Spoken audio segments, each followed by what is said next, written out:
ఓని రాశాంగం పాడైపోను గారా తెలంగాణ ముఖ్యమంత్రి రేవంతం అయ్యా ఓ ఖమ్మం జిల్లాలో అడుగు పెట్టిండు అది చేసిండు ఇది చేసిండు ఆ రకంగా హామీ ఇచ్చిండు ఈ రకంగా పైసలు ఇచ్చిండు అదన్నారు ఇదన్నారు ఏడవుండు ఏడబోయిండు ఎక్కడ తిరిగిండు ఏం చేసిండు అరే మా గల్లీకి వచ్చిండా మా వాడకట్టుకు వచ్చిండా మాకు ఏం చేసిపోయిండు కనీసం మాకు పశ్చపరక సాయం చేయకపోయినా ఎట్లా ఉంది మీ పానము ఎట్లా ఉంది మీ ఆరోగ్యము అరే మీ ఉప్పు తొక్కు చెడ్డ పడ్డ ఉప్పు పప్పు అన్నీ కొట్టుకుపోయినాయి మరి కట్టుబట్టలతో మిగిలిరు పాపం మిమ్మల్ని ఏదో ఒక రకంగా ఆదుకుంటా అరే ఈ మీది మాట కన్నా కానీ మాకు తృప్తావు మాకు పానం నిమ్మలమవు కానీ మా దిక్కు సీఎం ఏమో కానీ కార్పొరేటర్ కూడా మా గల్లీకి రాలేదని ఇగో ఈ రకంగా ఒక వరద బాధితుడు ఆగం అయ్యి ఇగో గిట్లా ఆంబాయ వెళ్ళబోసుకుంటుండు లా మన కొడుక ఇక మరి మాకు కట్టుబట్టలు మిగిలినాయి మునుపు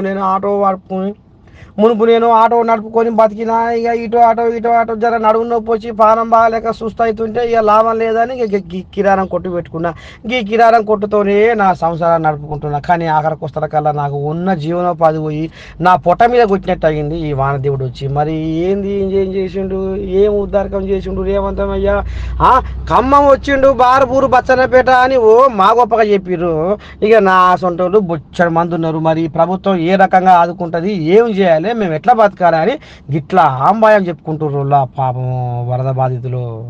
మేము కిరాణా షాప్ నడుపుకుంటున్నాం. ఇంతగానో వరద వస్తుందని ఊహించలేదు అసలు.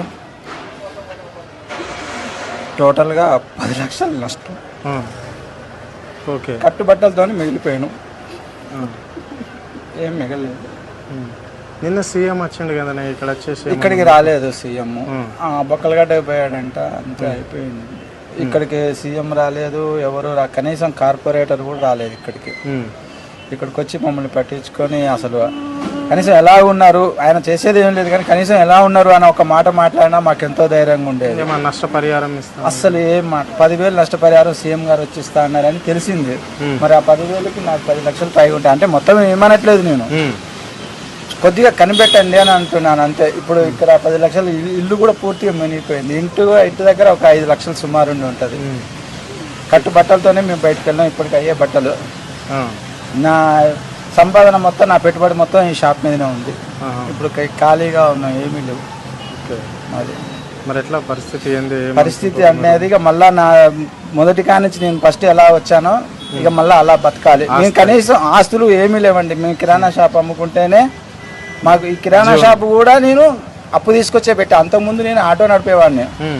ఆటో నడిపితే నడుము నొప్పులు వస్తున్నాయని కిరాణా షాప్ పెట్టుకున్నా. ఆ నడుము నొప్పులు ఏమో కానీ ఉన్న జీవనోపాధి మొత్తం పోయింది, కనీసం అప్పులు కూడా తీరలేదు. ఓకే.